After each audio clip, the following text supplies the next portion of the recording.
ഭാവിച്ച് നേരത്തെ തന്നെ വലിയൊരു എമൗണ്ട് കൊടുത്തിട്ടുണ്ട്. No problem. ദക്ഷിണ നേരത്തെയും കൊടുക്കാം, പിന്നീട് കൊടുക്കാം, മധ്യത്തിലും കൊടുക്കാം, ഒരു കുഴപ്പമില്ല. അങ്ങനെയാണെങ്കിൽ ഇടണമെന്നില്ല. ഊണ് കഴിക്കാൻ മാത്രമായിട്ട് വരുന്നവര് അങ്ങോട്ട് കൊടുക്കണം.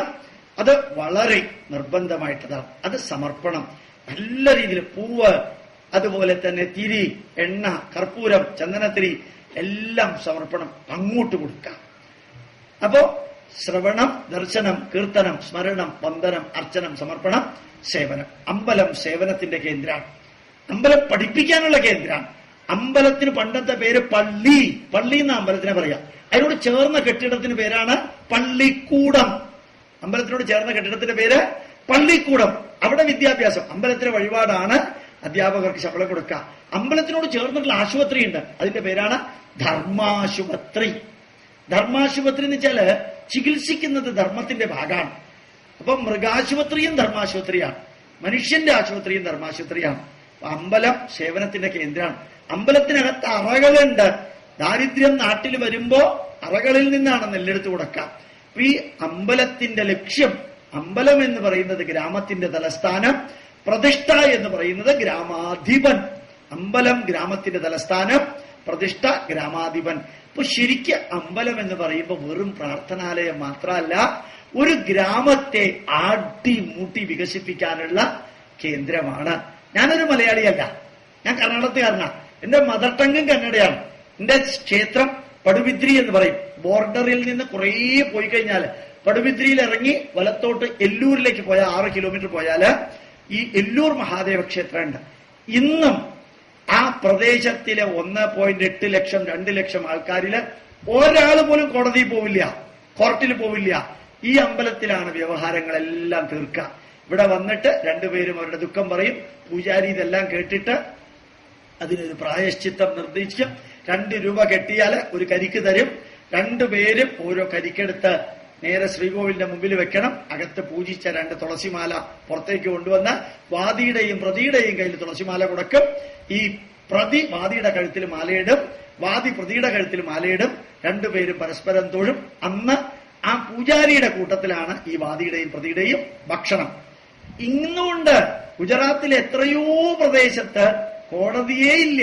എല്ലാ പ്രശ്നവും ഗ്രാമക്ഷേത്രങ്ങളാണ് പരിഹരിക്കുന്നത്. അപ്പൊ നമ്മുടെ ക്ഷേത്രം എന്ന് പറയുന്നത് വലിയ വലിയ ഒരു ഉദ്ദേശത്തോടുകൂടി ഉണ്ടാക്കിയിരിക്കുന്നതാണ്. അത് വെറും പ്രാർത്ഥനാലയമല്ല. അവിടെ ശ്രവണം, ദർശനം, കീർത്തനം, സ്മരണം, വന്ദനം, അർച്ചനം, സേവനം, സമർപ്പണത്തിന്റെ കേന്ദ്രമാണ്. അതുപോലെ പഞ്ചശുദ്ധിയുടെ കേന്ദ്രമാണ്. അതുപോലെ 2 തരത്തിലുള്ള ആരാധന, പൗരാണിക ആരാധന, വിഗ്രഹത്തിനും വൈദിക ആരാധന, ഗണപതി ഹോമം, തിലഹോമം, മൃത്യുഞ്ജയ ഹോമം തുടങ്ങിയ ഹോമങ്ങള്, വൈദിക ആരാധന, വിഗ്രഹത്തിനുള്ളത് പൗരാണിക ആരാധന. ഇത്രയും മഹത്തായ ഒരു ആരാധനാഭാവം അത് ഇതുപോലൊരു സദസ്സില് ആണ് പറയാൻ സാധിക്കുക. 5 ലെവലിലുള്ള ആത്മീയത ഞാൻ തൊട്ടില്ല, ഒരെണ്ണേ പറഞ്ഞുള്ളൂ. ക്ഷേത്രത്തിന്റെ ലെവല്, അവതാരത്തിന്റെ ലെവല് തൊട്ടില്ല, ത്രിമൂർത്തി ത്രിശക്തി സങ്കല്പം ലെവല് തൊട്ടില്ല, പ്രപഞ്ച പുരുഷ സങ്കല്പം തൊട്ടില്ല, ജീവാത്മ പരമാത്മ ലെവല് തൊട്ടില്ല. അത് എന്നെങ്കിലും ഒരു ദിവസം ഇവിടെ വന്ന് വൈകുന്നേരം ഒരു 6 മണി തൊട്ട് 9 മണി വരെ അത് പദാനുപദം പ്യൂവർ സയൻസ് ഉപയോഗിച്ച് വിവരിക്കുമ്പോൾ ക്ഷേത്ര ഭാരവാഹികള് പഞ്ചസാര ഇടാത്ത കട്ടൻ കാപ്പി നിങ്ങൾക്ക് തരുമെങ്കിൽ ഞാൻ വിവരിക്കാം. ഇതാ കാരണം അറിയോ, പ്യൂവർ സയൻസ് ആണ്. അതിൽ അവയർനെസ്സും കോൺഷ്യസ്നെസ്സിലൂടെ കഴിഞ്ഞ് ലാസ്റ്റിലേക്കൊക്കെ പോകുമ്പോ കാലിഫോർണിയ യൂണിവേഴ്സിറ്റിയിലെ ബ്രയൻ എൽ വൈസ് എഴുതിയ മെനി ലൈഫ്സ് മെനി മാസ്റ്റേഴ്സിലെ ജീവാത്മാവ് എന്താണ്, പരമാത്മാവ് എന്താണ്, പുനർജന്മം എന്താണ്, കർമ്മബലം എന്താണ്, സഞ്ചിത കർമ്മബലം, ആർജിത കർമ്മബലം, പ്രാരബ്ധ കർമ്മബലം, ഇത് മുഴുവനും വിവരിച്ച് കേൾക്കുമ്പോ ഞാൻ ഉറപ്പ് പറയുന്നു, നിങ്ങൾ ഒറ്റ ആള് കൂട്ടുവായ വിടില്ല, ഒരാള് തളരില്ല. കൈകെട്ടിയിരുന്ന് അറിയാതെ താടിക്ക് കൈ കൊടുത്ത് പറയും, ഇത്രയും മഹത്തായ ഒരു പൈതൃകമുള്ള ഈ ഭാരതത്തിൽ ജനിക്കാൻ ഭാഗ്യം കിട്ടിയ എനിക്ക് അതിലൊരു അംശം പോലും ഇത്രയും കാലമായിട്ട് പഠിക്കാൻ പറ്റിയില്ലല്ലോ ഈശ്വര എന്നൊരു ദുഃഖം ഇതിനകത്തുള്ള കമ്മ്യൂണിസ്റ്റുകാരനും കോൺഗ്രസ്സുകാരനും BJP-ക്കാരനും യുക്തിവാദിക്കും നിരീശ്വരവാദിക്കും ഇടതുപക്ഷത്തിനും വലതുപക്ഷത്തിനും ഉണ്ടാവും, ഉറപ്പാ. അത്രയും ആയിരക്കണക്കിന് ഗ്രന്ഥങ്ങളുടെ മഹത്വമേറിയ പരമപവിത്രമായ ഭാരതത്തില് ഇനിയൊരു 100 ജന്മമുണ്ടെങ്കിൽ ആ 100 ജന്മവും ഒരു ഹിന്ദുവായി ലോക സമസ്ത സുഖിനോ ഭവന്തു എന്ന് പ്രാർത്ഥിച്ച ഒരു ഹിന്ദുവായി ഭാരതത്തിൽ ജനിക്കാൻ സാധിക്കണമേ എന്ന് പ്രാർത്ഥിക്കുന്ന ലെവലിലേക്ക് നമ്മൾ ഉയരും. അത്രയും ധന്യമായ ഒരു സംസ്കാരത്തിന്റെ അവകാശികളാണ് ഞാനും നിങ്ങളും. ഞാൻ തമാശന് പറയാറുണ്ട്, വളരെ തമാശന്. ഈ ലാസ്റ്റ് പാർട്ടിൽ പറയാൻ പാടില്ലാത്തതാ.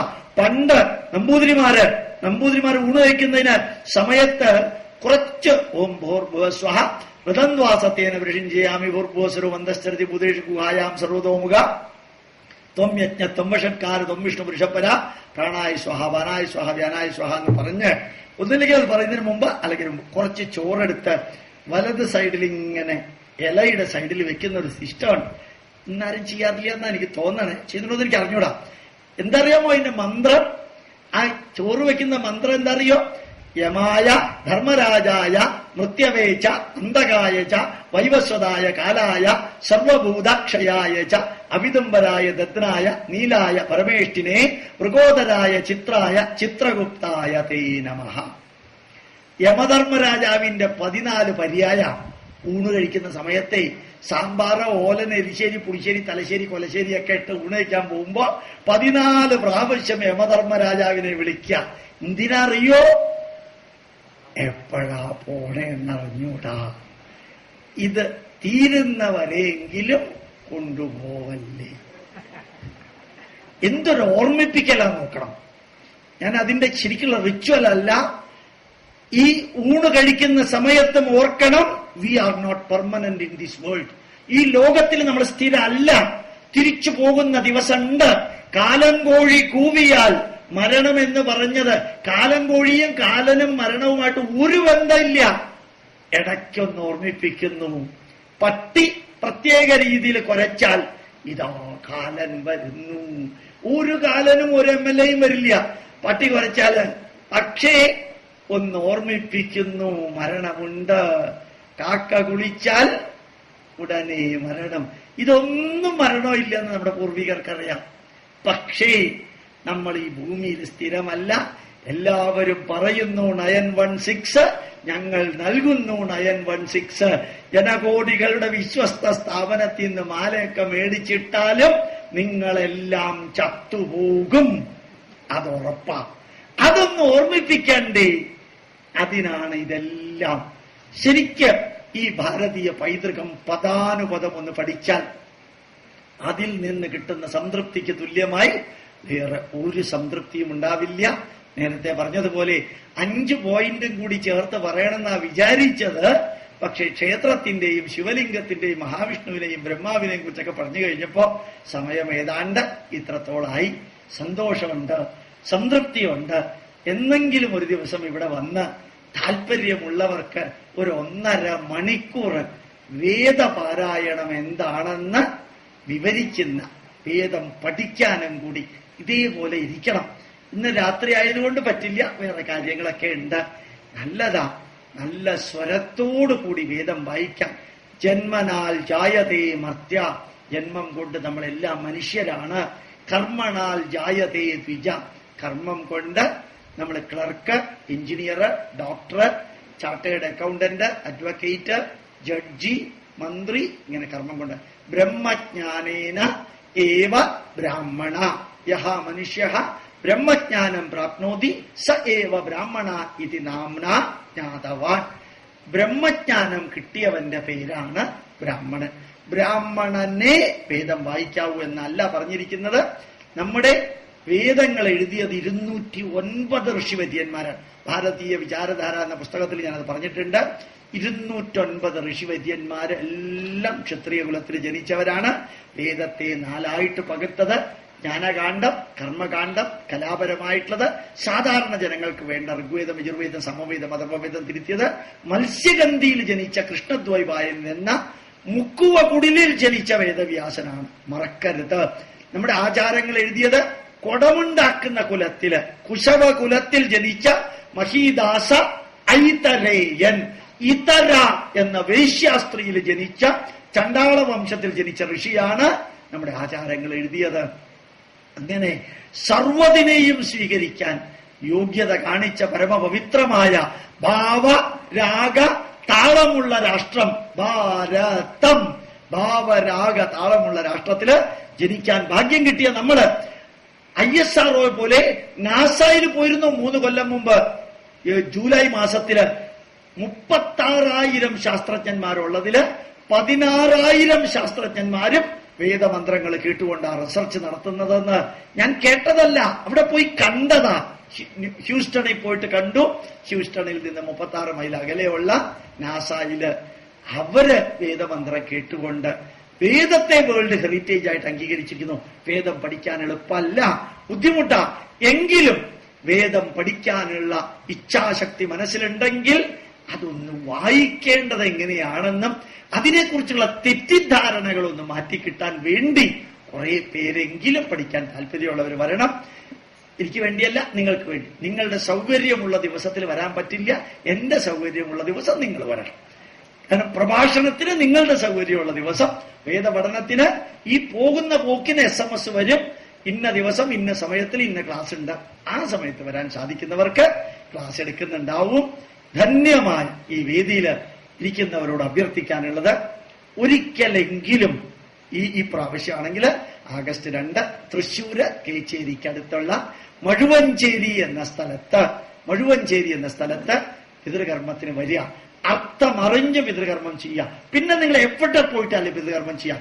നിർബന്ധമായും നിങ്ങള് തിരുനെല്ലിയിൽ പോയിട്ടോ രാമേശ്വരത്ത് പോയിട്ടോ ഗയയിൽ പോയിട്ടോ കന്യാകുമാരി പോയിട്ടോ പിതൃകർമ്മം നടത്തിയിട്ടുണ്ട്, അതുകൊണ്ട് ഇനി നടത്തേണ്ടതില്ല എന്ന് ധരിക്കല്ലേ. ഈ ഹൈക്കോടതി പറഞ്ഞ ജസ്റ്റിസ് രാമചന്ദ്രൻ നായരുടെ നിർദ്ദേശപ്രകാരം 100 അധ്യായങ്ങളുള്ള ധർമ്മശാസ്ത്രം സംസ്കൃതത്തിൽ നിന്ന് മലയാളത്തിലേക്ക് വിവർത്തനം ചെയ്യാൻ ഭാഗ്യം കിട്ടിയ വ്യക്തിയാണ് ഗോപാലകൃഷ്ണൻ. കോടതിക്ക് വേണ്ടി ധർമ്മശാസ്ത്രം എഴുതി, അർത്ഥം തെറ്റാതെ. ഏറ്റവും കൂടുതൽ സമയമെടുത്തത് അതിനാണ്. അതിനകത്ത് നമ്മൾ ജീവിച്ചിരിക്കുന്നിടത്തോളം കാലം പിതൃകർമ്മം മുടക്കരുതെന്ന് പറഞ്ഞിട്ടുണ്ട്. അതുകൊണ്ട് തിരുനെല്ലിയിൽ പോയിട്ടും ഗയയിൽ പോലും ശ്രായം നടത്തിയാൽ ഇനി വേണ്ട എന്ന ധാരണ തെറ്റ്. പിതൃകർമ്മം നടത്തണം. അതേപോലെ താല്പര്യമുണ്ടെങ്കിൽ ഒക്ടോബർ മാസം 10-ാം തീയതി വിജയദശമിയാണ്. വൈദിക വിധി പ്രകാരമുള്ള വിദ്യാരംഭമുണ്ട്.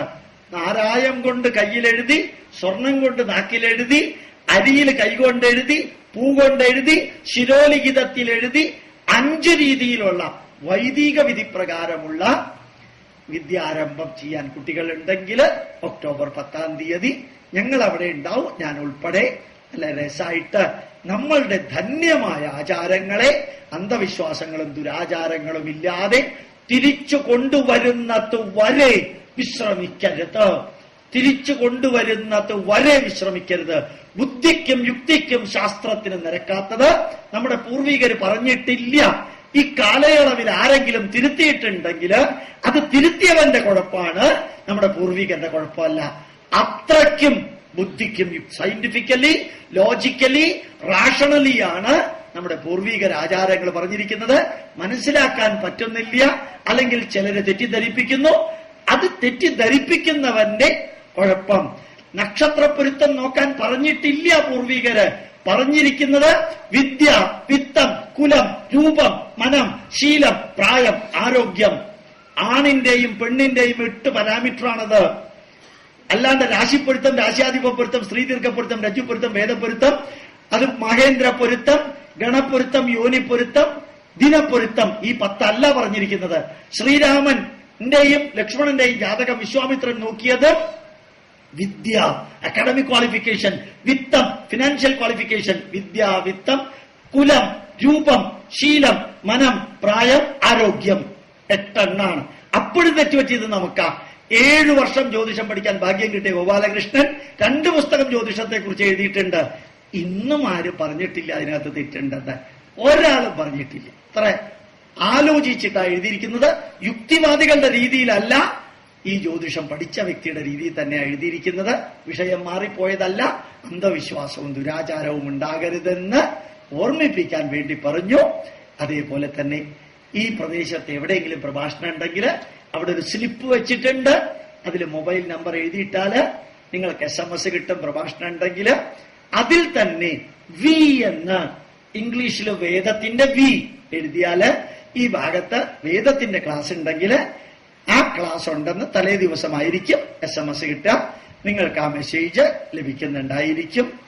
അതേപോലെ തന്നെ നല്ല പൈതൃകം പഠിപ്പിക്കുന്നവരുണ്ടെങ്കിൽ അവരുടെ Indian institute of scientific heritage അവർക്ക് സർട്ടിഫിക്കറ്റ് കൊടുക്കുന്നുണ്ട്.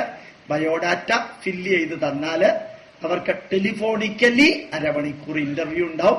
ഇന്റർവ്യൂവിലെ എല്ലാ ചോദ്യത്തിനും ഉത്തരം പറഞ്ഞാൽ അവർക്ക് ആ വിഷയത്തില് ഹൈ ക്വാളിറ്റി ഡിജിറ്റൽ പ്രിന്റ് ചെയ്ത സർട്ടിഫിക്കറ്റ് ഇൻസ്റ്റിറ്റ്യൂട്ട് കൊടുക്കുന്നുണ്ട്. കുറെ കാലമായി തുടങ്ങിയിട്ട്, 4 മാസമായി തുടങ്ങിയിട്ട്. ഏത് വിഷയവും, ഭാരതീയ പൈതൃകവുമായി ബന്ധപ്പെട്ട ഏത് വിഷയവും അതിനകത്ത് വരും എന്നുകൂടി ഓർമ്മപ്പെടുത്തിക്കൊണ്ട്, ധന്യമായ ഈ വേദിയിൽ ഇങ്ങനെ ഒരു ക്ലാസ് എടുക്കാൻ സാധിച്ചത്, ഞാൻ എന്നെ മറന്നിട്ടാ ഇന്ന് ക്ലാസ് എടുത്തത്. അതിന് കാരണം നിങ്ങളാണ്. സമയം എത്രയായിന്ന് എനിക്ക് അറിഞ്ഞൂടാ, അറിയാൻ ആഗ്രഹവും ഇല്ല. ഇനി ഞാൻ തെക്കോട്ട് പോവാണ്, സ്ഥിരമായിട്ടല്ല, തിരുവനന്തപുരത്തേക്ക്. ഏതായാലും ഇങ്ങനെ ഒരു വേദിയിൽ ഇങ്ങനെ ഒരു ക്ലാസ് എടുക്കാൻ സാധിച്ചതിൽ സന്തോഷമുണ്ട് എന്നൊരിക്കൽ കൂടി പറഞ്ഞുകൊണ്ട്, എല്ലാവർക്കും വേണ്ടി കുറേ പുസ്തകങ്ങളും CD-കളും പെൻഡ്രൈവുകളും അവിടെ ഉണ്ട്. 5 വേദം ഉൾപ്പെടെ യജ്ഞവൽക്യ ശിക്ഷ പ്രകാരമുള്ള വേദമാണ്. നമ്പൂതിരിമാര് പറയുന്ന ശൗനക ശിക്ഷ പ്രകാരമുള്ളതല്ല, യജ്ഞവൽക്യ ശിക്ഷ പ്രകാരമുള്ള വേദമാണ് അവിടെ ഉള്ളത്. ആ വേദങ്ങളോ CD-യോ പെൻഡ്രൈവോ പുസ്തകമോ നിങ്ങൾ വാങ്ങിക്കണമെന്ന് ഒരു നിർബന്ധവും ഇല്ല. പിന്നെ പറയാൻ കാരണം, വാങ്ങിക്കുകയാണെങ്കിൽ അതിന് കോപ്പിറൈറ്റ് ഇല്ല. എത്ര കോപ്പി വേണമെങ്കിലും എടുത്ത് എത്ര പേർക്ക് കൊടുക്കാൻ സാധിക്കട്ടെ. ഭാരതീയ വിചാരധാര എന്ന പുസ്തകമുണ്ട്. എറണാകുളത്തെ MG റോഡിലെ ദ്വാരക ഹോട്ടലില് 10-12 വർഷം സപ്ലയറായി ജീവിച്ച ഗോപാലകൃഷ്ണന്റെ 4 വോളിയത്തിലുള്ള ഓട്ടോബയോഗ്രഫി, അതുപോലെ തന്നെ കുറേ പുസ്തകങ്ങൾ ഉപനിഷത്തിനെ കുറിച്ചും പുരാണത്തെക്കുറിച്ചും പിന്നെ ഹിന്ദുക്കൾ അറിഞ്ഞിരിക്കേണ്ടതിനെ കുറിച്ച് ജ്യോതിഷത്തെക്കുറിച്ചുള്ള പുസ്തകങ്ങളുണ്ട്. ഒരു 10-15 മിനിറ്റേ ഉണ്ടാവുള്ളൂ, അത് കഴിഞ്ഞ് ഞങ്ങൾ പോകുന്നു. ഏതായാലും ഈ ക്ഷേത്രത്തിലേക്ക് വന്ന അനുഭവം അവാച്യമാണ്, വാക്കുകൾ കൊണ്ട് വിവരിക്കാൻ സാധിക്കുന്നതിനപ്പുറത്തുള്ളതാണ്. എന്നെ ക്ഷണിച്ചവർക്കും എന്നെ വരുത്തിയവർക്കും ഇവിടുത്തെ ആചാര്യന്മാർക്കും എല്ലാവർക്കും വേണ്ടി ഗോപാലകൃഷ്ണൻ ഹൃദയത്തിന്റെ ഉള്ളിൽ നിന്ന് പ്രാർത്ഥിക്കുന്നു. ഒരിക്കൽ കൂടി ദീർഘ ആയുരാരോഗ്യ ഐശ്വര്യാണാം അഭിവൃദ്ധിരസ്തു ഉത്തരോത്തര അഭിവൃദ്ധിരസ്തു ഇതി അഹം പ്രാർത്ഥയാമി. ദീർഘായുസ്സും ആരോഗ്യവും ഐശ്വര്യവും സമ്പൽ സമൃദ്ധിയും ഇവർക്ക് ഓരോരുത്തർക്കും, നിങ്ങൾക്ക്, നിങ്ങളുടെ കുടുംബാംഗങ്ങൾക്കും, ഭാരതമാതാവും ഋഷീശ്വരന്മാരും നമ്മുടെ പൈതൃകം എഴുതിയ പൂർവീകരും ഈ ക്ഷേത്രത്തിലെ മൂർത്തിയും ധന്യരായിട്ടുള്ള ആചാര്യന്മാരും നിങ്ങൾക്ക്, നിങ്ങളുടെ കുടുംബാംഗങ്ങൾക്ക് നൽകട്ടെ എന്ന് പ്രാർത്ഥിച്ചുകൊണ്ട് പ്രണാമം, പ്രണാമം, പ്രണാമം. നമസ്കാരം.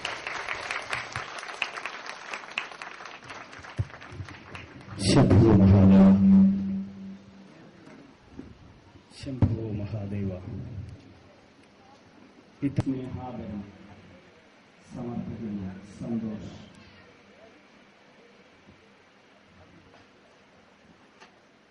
ഗോപാലകൃഷ്ണൻ സാറിനോട് ഒരപേക്ഷ കൂടി.